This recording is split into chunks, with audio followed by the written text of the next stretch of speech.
Éternel Dieu, parle-nous à travers ton serviteur. Que cette parole ne passe pas inaperçue ce soir. Et que nous puissions bénéficier de cette parole. Que cette parole soit une grande bénédiction pour nous. Que la parole de ce soir soit la réponse d'un bien-aimé qui attendait avec un cœur rempli d'une forte attente. Jésus, parle-nous Jésus, parle-nous Yahweh, parle-nous le Dieu de nos pères, le Dieu des patriarches, parle-nous le Dieu des esprits des prophètes, parle-nous le Dieu des parle-nous le Dieu de Pasteur Coco, parle-nous ce soir. Au nom de Jésus. Au nom de Jésus. Que les saints disent merci Seigneur Jésus-Christ. Merci Seigneur Jésus-Christ. Que les saints disent merci Seigneur Jésus-Christ. Merci Seigneur Jésus-Christ. Amen. Amen. Amen. Amen. Est-ce que nous pouvons encore acclamer pour le royaume?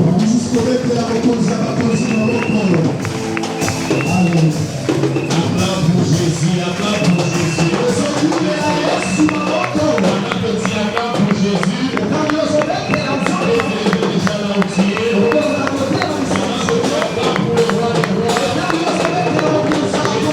Il est élevé là où tu es. Une manière pour qu'on te préparer à recevoir le nom de Dieu.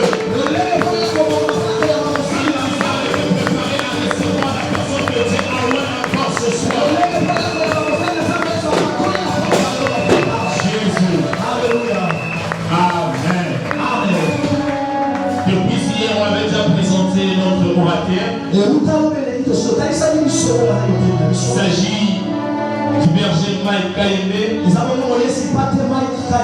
et l'église La Louange Matadi. Et je vous avais dit hier que c'est vraiment un frère pour moi. On a été ensemble à l'université. Et j'ai vu aussi l'étudiant de son père. Amen. Amen. La personne qui nous a aidé à améliorer notre éloquence. Amen. Amen. Et pendant que nous invitons l'homme de Dieu, là où Dieu peut commencer à acclamer pour le roi des rois. Acclame pour le Seigneur des Seigneurs.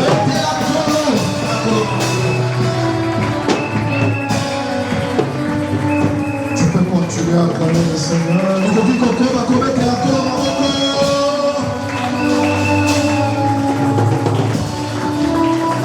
Amen, amen. Amen. Vous savez que dormir et se réveiller, ce n'est pas une habitude.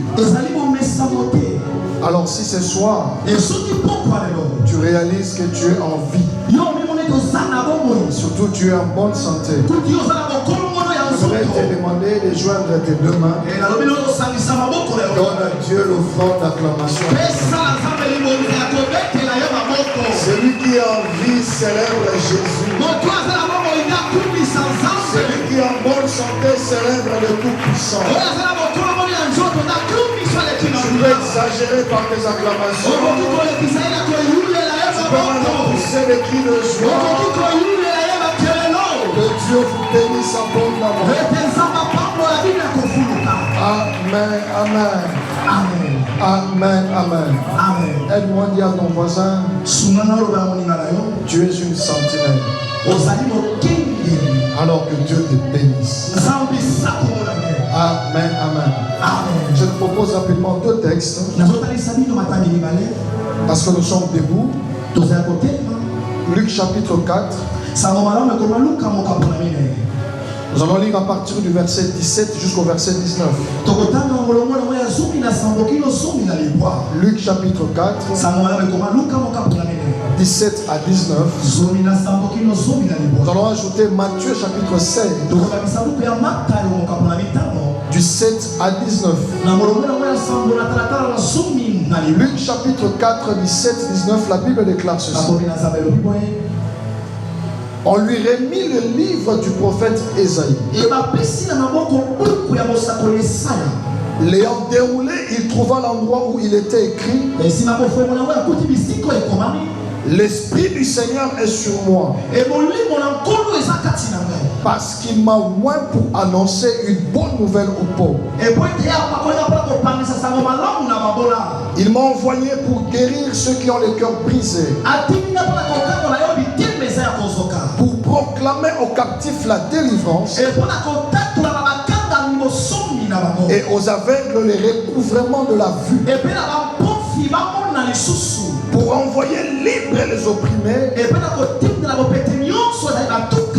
et pour publier une année de grâce du Seigneur. Tu peux acclamer cette parole. Matthieu chapitre 16. À partir du verset 17, la Bible dit: Jésus, reprenant la parole, lui dit: Tu es heureux, Simon, fils de Jonas, car ce ne sont pas la chair et le sang qui t'ont révélé cela, mais c'est mon Père qui est dans le cieux. Et moi je te dis que tu es Pierre, et que sur cette pierre je bâtirai mon église, et que les portes du séjour de mort ne prévaudront point contre elle. J'aime le verset 19. J'aime le verset 19.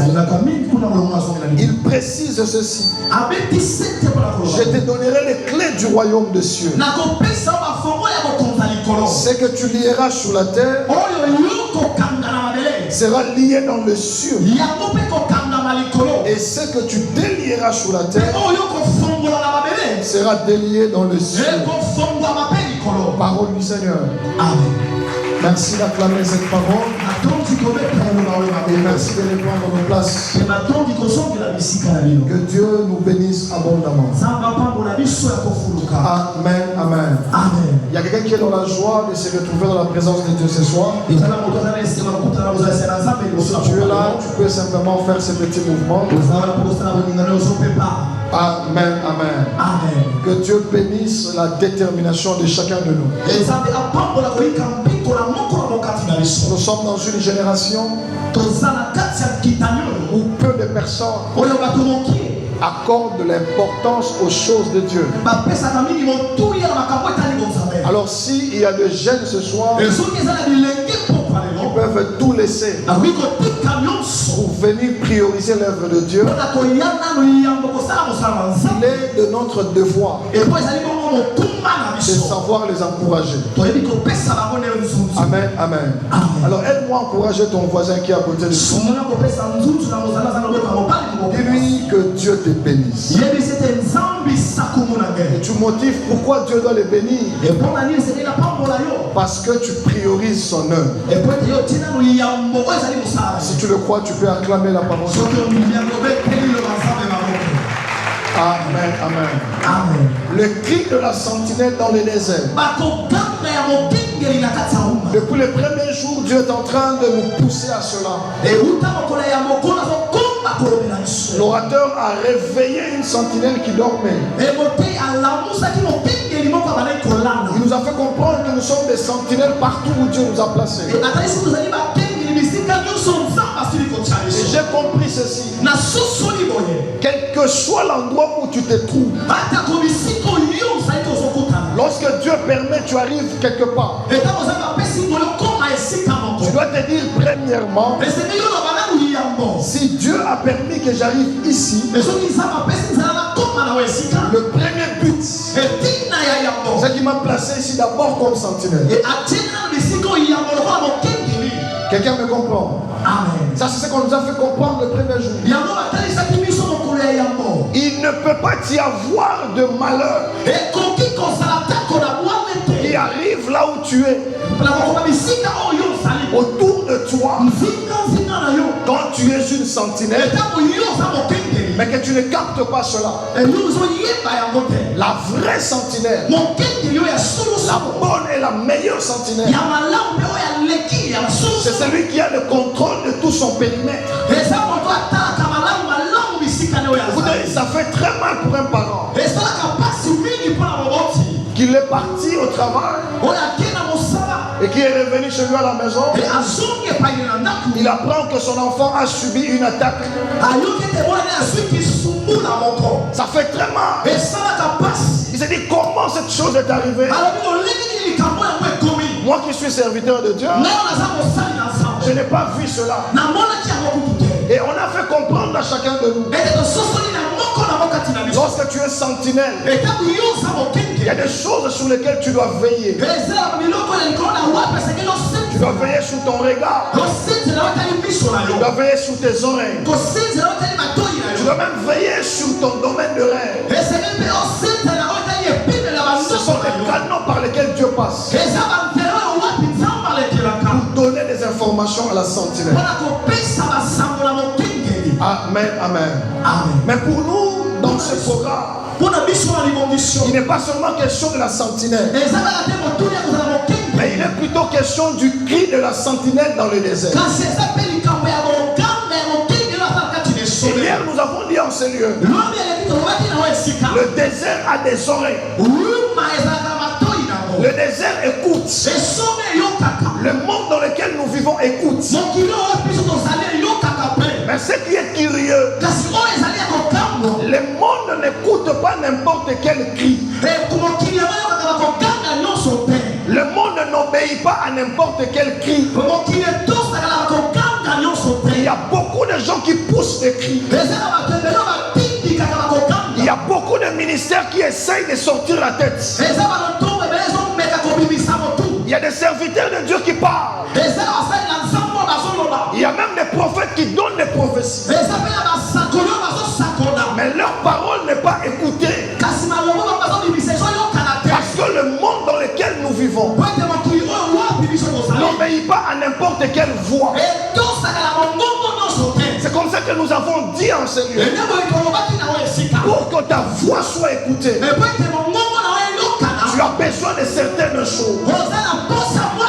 Et hier nous avons dit en ce lieu, pour que ta voix soit écoutée, tu as besoin d'une position. Pas seulement une position, mais tu as aussi besoin d'un revêtement. C'est comme ça que nous avons expliqué. Lorsque tu roules dans ton véhicule et que tu vois un agent qualifié, un roulage, lorsque tu vois un roulage, tu n'as même pas besoin qu'il te parle, à cause simplement de son vêtement. Toi-même tu t'allies. Et c'est là que nous avons expliqué qu'il y a des revêtements dans le spirituel qui parlent mieux que notre voix. La génération des sentinelles, c'est une génération qui doit rechercher ces vêtements-là. Quel est ce vêtement qui peut parler mieux que ma voix? Quelles sont ces choses qui peuvent mieux exprimer les choses que moi je ne sais pas parler? Et ce soir je vais nous parler rapidement de 3 vêtements. 3 vêtements que doit aspirer toute sentinelle. Si seulement tu es sentinelle, il y a 3 types de vêtements auxquels tu dois aspirer. Écoutez, il y aura des moments dans la vie. Tu devras poser des actes. Mais si tu ne portes pas ce vêtement, certains actes que tu aimeras poser, tu voudras bien le poser, mais cela n'aura pas d'effet. Cela n'aura pas d'impact. Alors tu as besoin d'un certain revêtement. Et le premier vêtement dont on a besoin, Lorsque tu es sentinelle, c'est les vêtements de l'onction. Elle m'a dit à ton voisin les vêtements de l'onction. Amen, amen. Écoutez, il y a des choses dans la vie qui n'obéissent pas à la renommée. Il y a des circonstances de la vie qui n'obéissent pas au grade que tu as dans la société. Mais il y a des choses dans la vie qui n'écoutent que le langage de l'onction. Un jour, Benson Idaous est en train de parler. Il donne une illustration.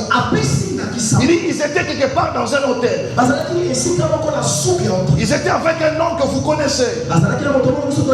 On l'appelle Heidi Nabal. Alors ils étaient en train d'échanger avec Heidi Nabal. Qu'est-ce qui va se passer?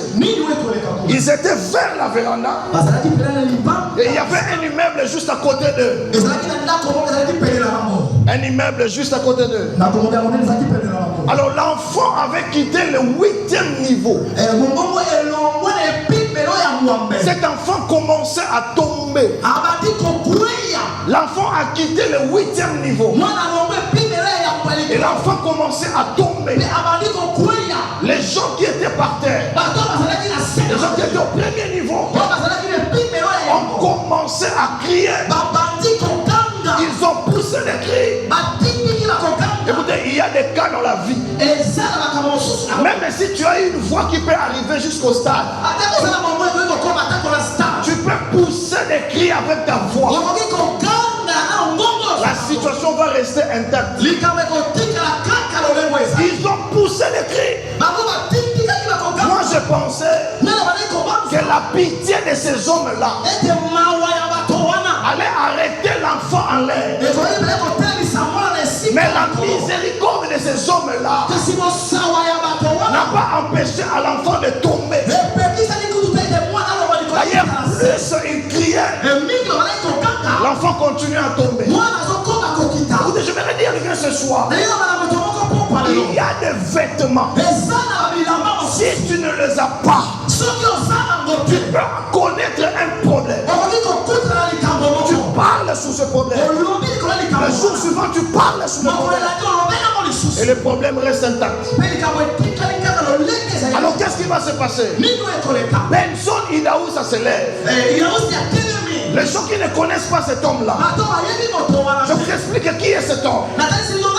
C'est un serviteur de Dieu qui fait des choses extraordinaires, qui opère dans le surnaturel. Mais ce jour-là, il s'est levé. Il a élevé sa main.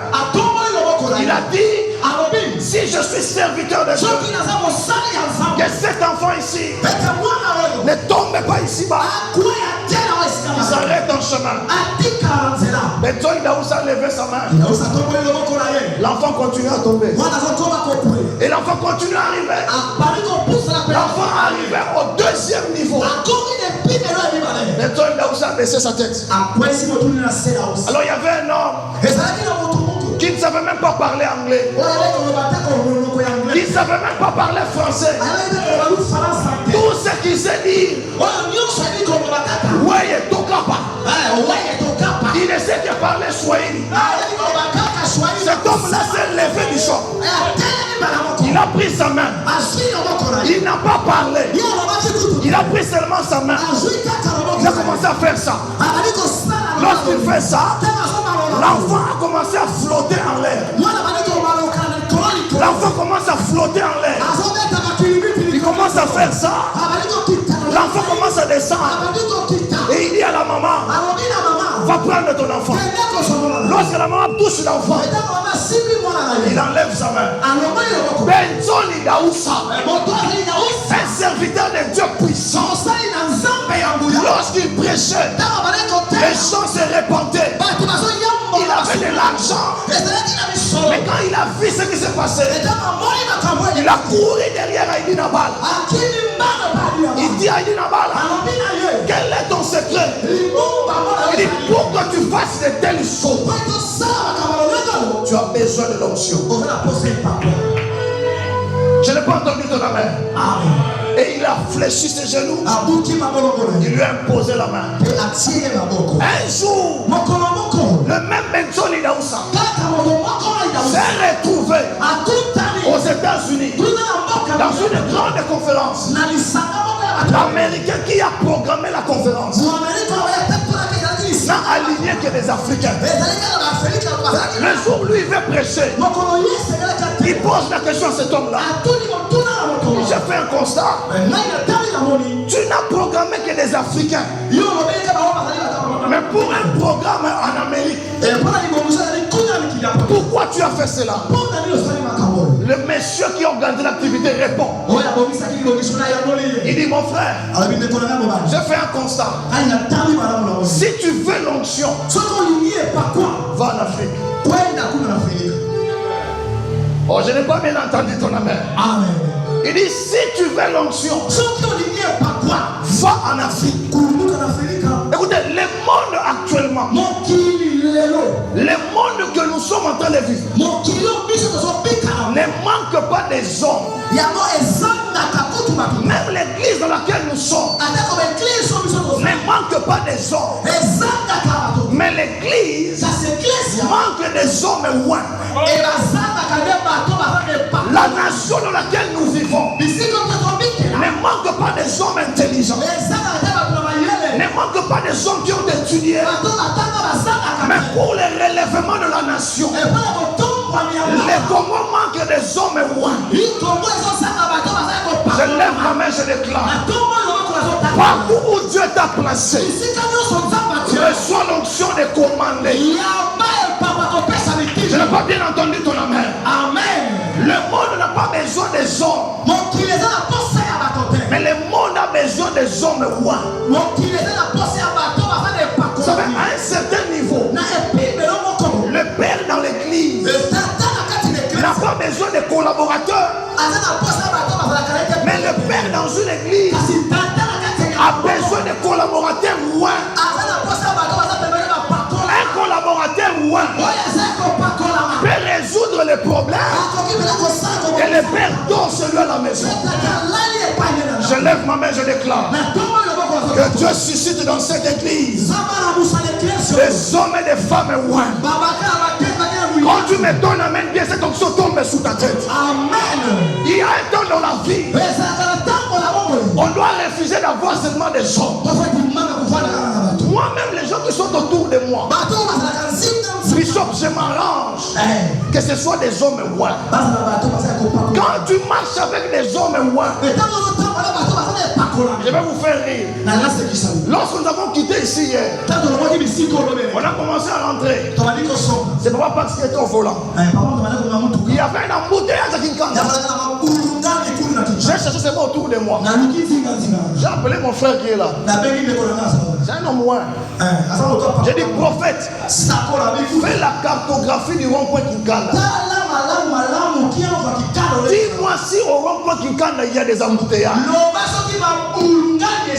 Écoutez ce qu'il me dit. Il me dit, je viens de faire l'analyse spirituelle du rond-point. On peut aller, il n'y a rien. Le chauffeur a dit,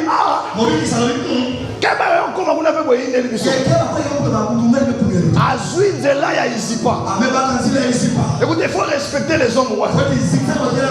Elle m'a dit à ton voisin, respecte les hommes. On est parti sur la route de Lizipa. On est arrivé devant Lizipa. Où sont lui-même le chauffeur à Salima Charrière, à Balouki. Quand nous sommes rentrés vers le rond-point, la route était dégagée. C'est lui qui a l'onction peut te dire le chemin que tu dois prendre pour arriver dans ta destinée. Quelqu'un me donne la main de bien. Parmi les choses dont tu as besoin, tu as besoin de l'onction. Je refuse ce soir qu'en cette fin d'année que tu vives sans revêtement de l'onction. Je lève ma main, je proclame dans la vie de quelqu'un. Ce programme ne finira pas. Dieu va te donner beaucoup de choses. J'ai dit, Dieu te donnera beaucoup de choses. Mais parmi ces choses-là, reçois les vêtements de l'onction. Beaucoup de gens vendent au marché, mais ils ne vendent pas bien. Ce n'est pas parce qu'il manque de techniques de vente.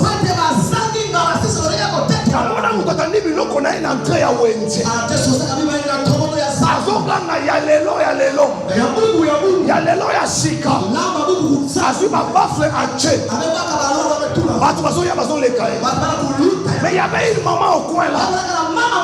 Elle ne sait même pas parler. Tout ce qu'elle sait faire, c'est fléchir ses genoux. C'est invoquer Dieu. Et l'onction qui coule sous sa tête attire les gens vers lui. J'aimerais dire que ce soir, il y a des relations qui doivent venir vers toi. La seule chose qui manque pour que ces relations-là viennent vers toi, c'est l'onction. Rien que l'onction. Écoutez, je prie pour quelqu'un ce soir. Si tu as besoin de l'onction, ce soir l'onction est disponible. Je n'ai pas bien entendu ton amen. Que le premier qui me donne l'amen bien reçoit cette grâce. Il y a un temps dans la vie. Quand tu es sentinelle, on peut venir avec des armes. On peut pas vomir au sentinelle. Mais une sentinelle qui a l'onction, il opère dans le surnaturel. Écoutez, aide-moi à dire à ton voisin, dis-lui voisin, tu as besoin de l'onction. Si tu le crois, acclame le Seigneur. Le deuxième vêtement que tu dois aspirer en tant que sentinelle. Écoutez, quand tu es sentinelle, tu n'as pas seulement besoin du vêtement de l'onction, mais le deuxième vêtement dont tu as besoin, aide-moi à dire à ton voisin, les vêtements prophétiques. Le vêtement prophétique. On appelle ça aussi l'esprit prophétique. Écoutez ceci. Il y a une grande différence entre un prophète et un homme prophétique. Quelqu'un me comprend? Amen. Est-ce que le prédicateur parle du prophète? Non. Je ne parle pas de la prophétie. Je parle du revêtement prophétique. Il y a une différence entre un prophète et un homme prophétique. Le prophète, c'est celui qui te dit, dans 10 ans, je vois les bonheurs arriver à ta vie. Le prophète, il t'annonce des choses qui t'arrivent au futur. Un prophète peut te dire, je vois sous ta tête l'onction. Je vois en lisant ton esprit, je vois un mariage. Ça, c'est ce que dit le prophète. Mais un homme prophétique, lorsqu'il te regarde, il dit ceci, que l'onction que je vois sur ta tête soit déclenchée maintenant. Le prophète, il t'annonce des choses qui vont arriver demain. Mais l'homme prophétique prend ce qui est prévu dans le futur. Il aligne dans le temps présent. C'est comme ça que lorsque Jésus parle à Pierre, Jésus ne s'est pas adressé à Pierre comme un prophète. Pourquoi? Bishop, on ne donne pas l'église aux prophètes. On donne l'église aux hommes prophétiques. Les gens qui viennent à l'église viennent avec des problèmes, viennent avec des soucis. Ils n'ont pas besoin de la prophétie. C'est dont ils ont besoin. C'est la solution d'aujourd'hui. L'église n'est pas un endroit pour venir dire ce qui arrivera dans 10 ans aux gens. Mais l'église par contre est un endroit où il y a les vêtements prophétiques qui est capable de prendre la vie d'une personne qui est en train de souffrir et dire trop c'est trop et donner la solution à son problème. Il regarde Pierre. Il dit ceci à Pierre. Toi tu es Pierre, un homme prophétique. Je te donne les clés du royaume. Tout ce que tu lieras sur la terre sera lié dans le ciel. Ce que tu délieras sur la terre sera aussi délié dans le ciel.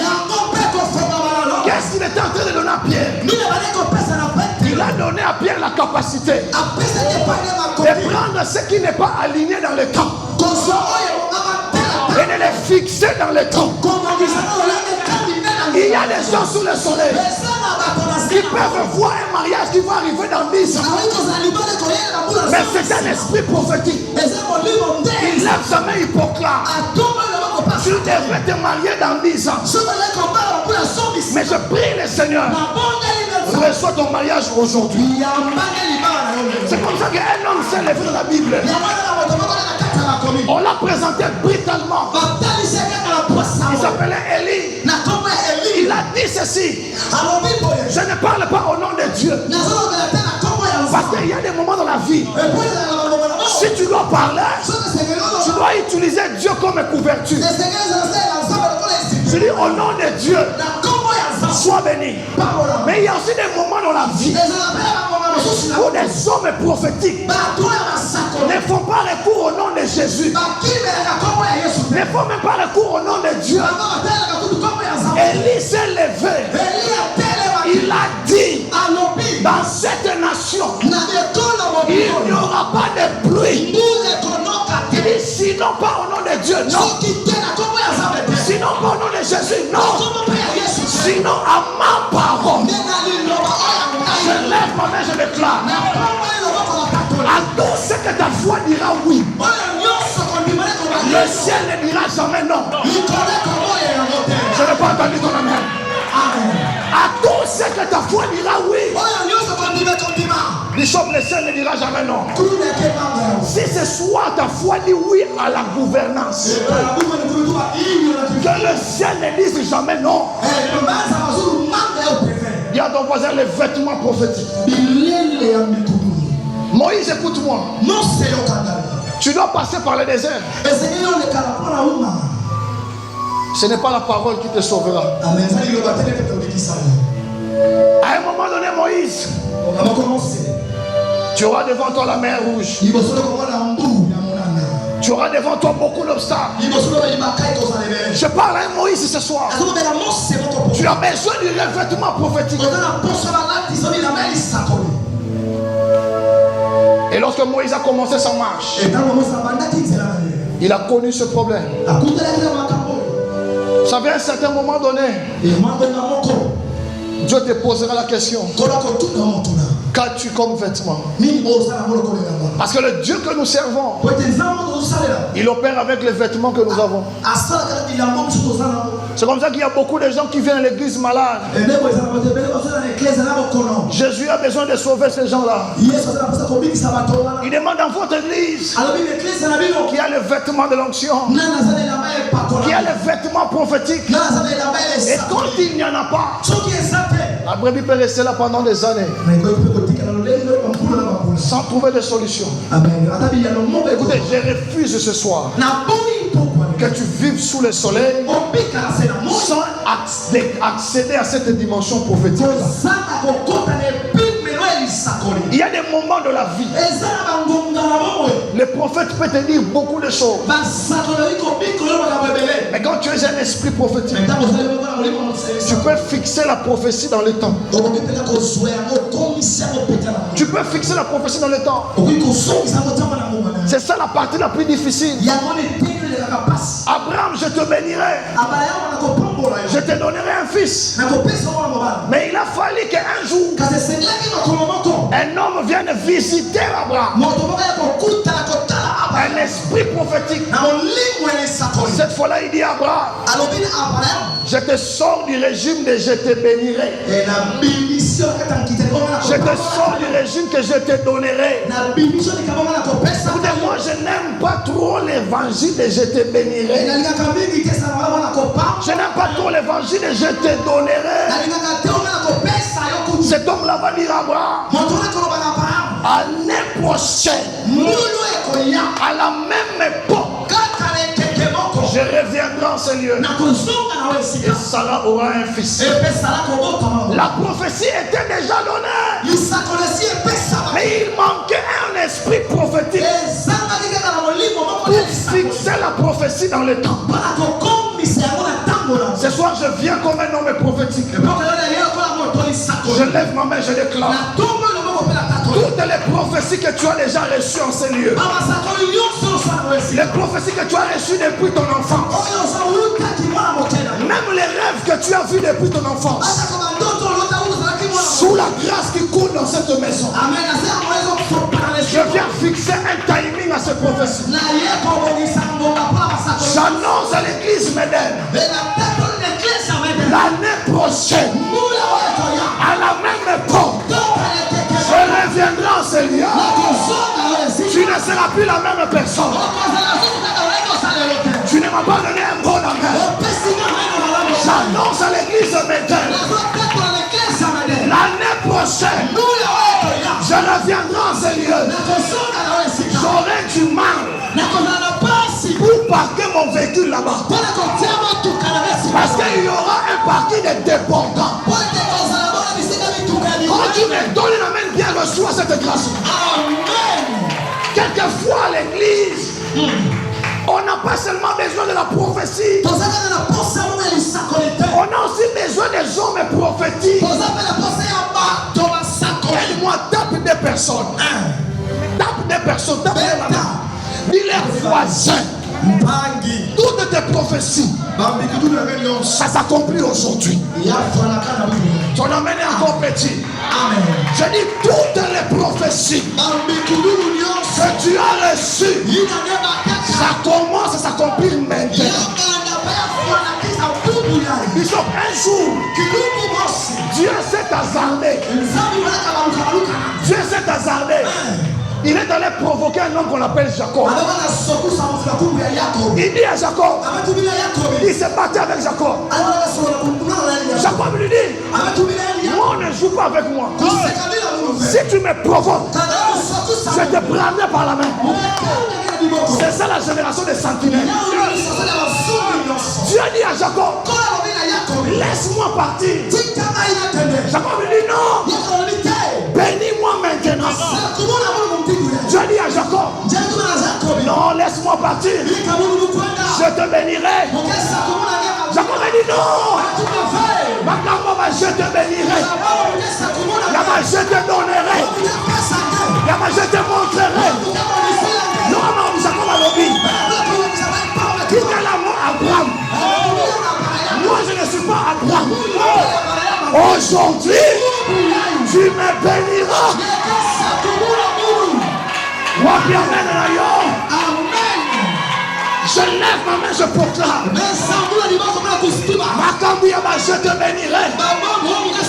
Même ma prophétie à Papa Nabino. Je te montrerai. Ma prophétie à famille Nabino.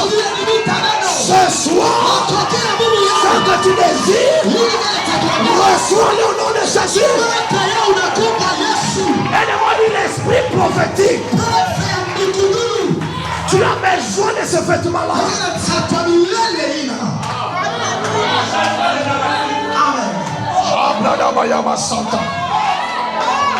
Pendant que je suis en train de parler, Bishop, j'ai vu ceci. Je t'ai vu sur les épaules de papa Élie. Moi je l'appelle prophète. En fait, tu devais monter sur une route. Mais cette route se trouvait sur sa tête. Et Dieu me dit, pour que tu arrives là, monte sur ses épaules. Retiens ça. Amen. Quand quelqu'un acclame le Seigneur, que Dieu le fasse aussi.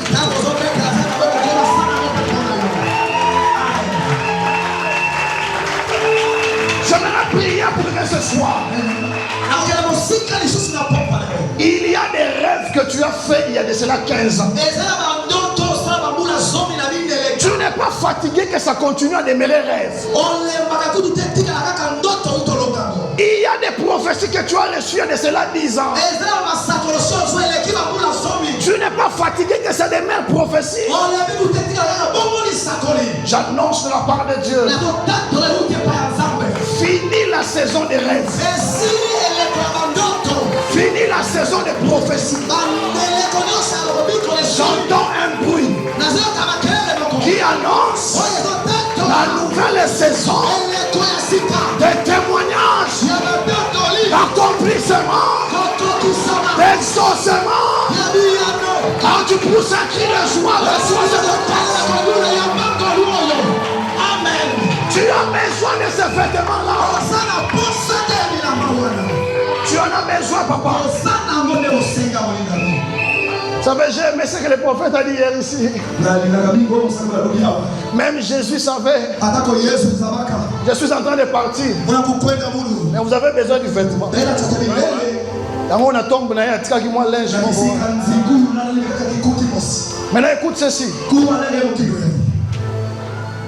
2 personnes ont commencé à courir pour aller à la tombe de Jésus. 2 personnes. Il y avait un plus jeune, aimé par Jésus, mais il y avait aussi un homme sur qui on avait donné l'esprit prophétique. Jésus avait dit à cet homme, sur toi je bâtirai l'église. Curieusement, Jean est prophète. C'est Jean qui a prophétisé sur l'Apocalypse. Les plus grandes prophéties qui arriveront, qui viendront, qui se passeront, qui surviendront. On a donné ça à Jean. Jean est de la catégorie des personnes qui sont programmés pour le futur. Mais Pierre est de la catégorie des personnes qui jouissent du présent. Maintenant, qu'est-ce qui se passe? Jean a couru parce qu'il était plus fort que Pierre. Il est arrivé devant la tombe. Il a vu la tombe. La Bible dit il n'a pas pu entrer. Maintenant Pierre, fatigué, un papa d'à peine 40 ans, en train de marcher. Quand il arrive devant la tombe, la Bible dit la tombe s'est ouverte. Pierre est entré. Qui avait pris les vêtements que Jésus avait laissé? C'était le prophète Jean. C'était l'homme prophétique Pierre. C'est Pierre qui a pris. C'est comme ça que Pierre va dire, toi tu es malade. Je n'ai ni or, je n'ai ni argent, je n'ai même pas prophétie, je n'ai même pas de paroles prophétiques, je n'ai pas de paroles de connaissance. Tout ce que j'ai, c'est le linge blanc, les vêtements prophétiques. Il dit, ce que j'ai, je te les donne. Lève-toi, prends ton lit, marche.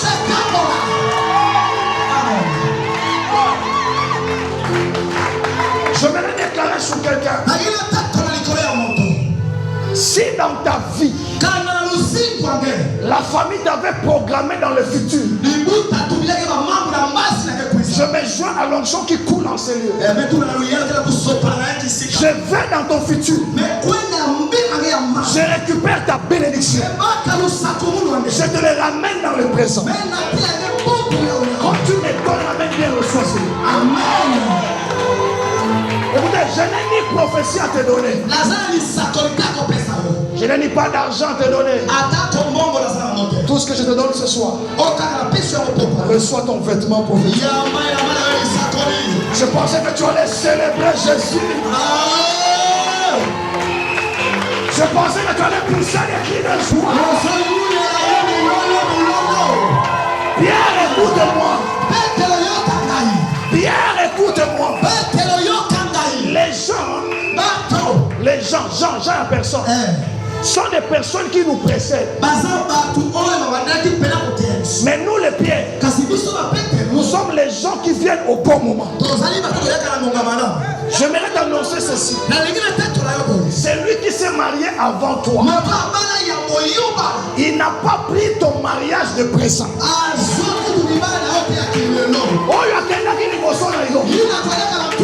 Il s'appelle les hommes. La nature est éduquée. Il y a une porte qui n'attend que ton arrivée. J'annonce à quelqu'un, il y a un mariage qui n'attendait que ce programme. Il y a un travail qui n'attendait que ce programme. Il y a une élévation qui n'attendait que ce programme. Dès que tu es venu ce soir, reçois ton vêtement dans le Jésus. Que le plein qui donne amène reçoit cette grâce. Amen. Sentinelle, tu as besoin de ce vêtement. Beaucoup de choses à dire. Et je vais respecter le temps. Que Dieu vous bénisse. Et qu'il bénisse.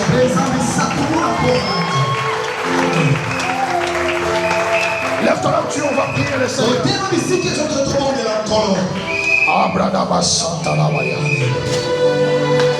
Je n'ai pas de point de prière à te donner. Qu'est-ce que tu attends de Dieu? Est-ce l'onction? Est-ce le vêtement prophétique? Commence à soupirer devant Dieu. Prends la position que tu veux. Ce soir, c'est disponible. Je te vois en train de parler à Dieu. Il y a des moments dans la vie, on ne demande pas l'argent. Il y a des moments dans la vie, on ne demande pas le mariage. On demande les choses qui attirent cela. Commence à parler à Dieu. Commence à désirer ce que tu veux de Dieu. Et là, tu commences à parler à ce Dieu-là. Si tu veux l'onction, désire l'onction. Si tu veux ce vêtement, désire ce vêtement.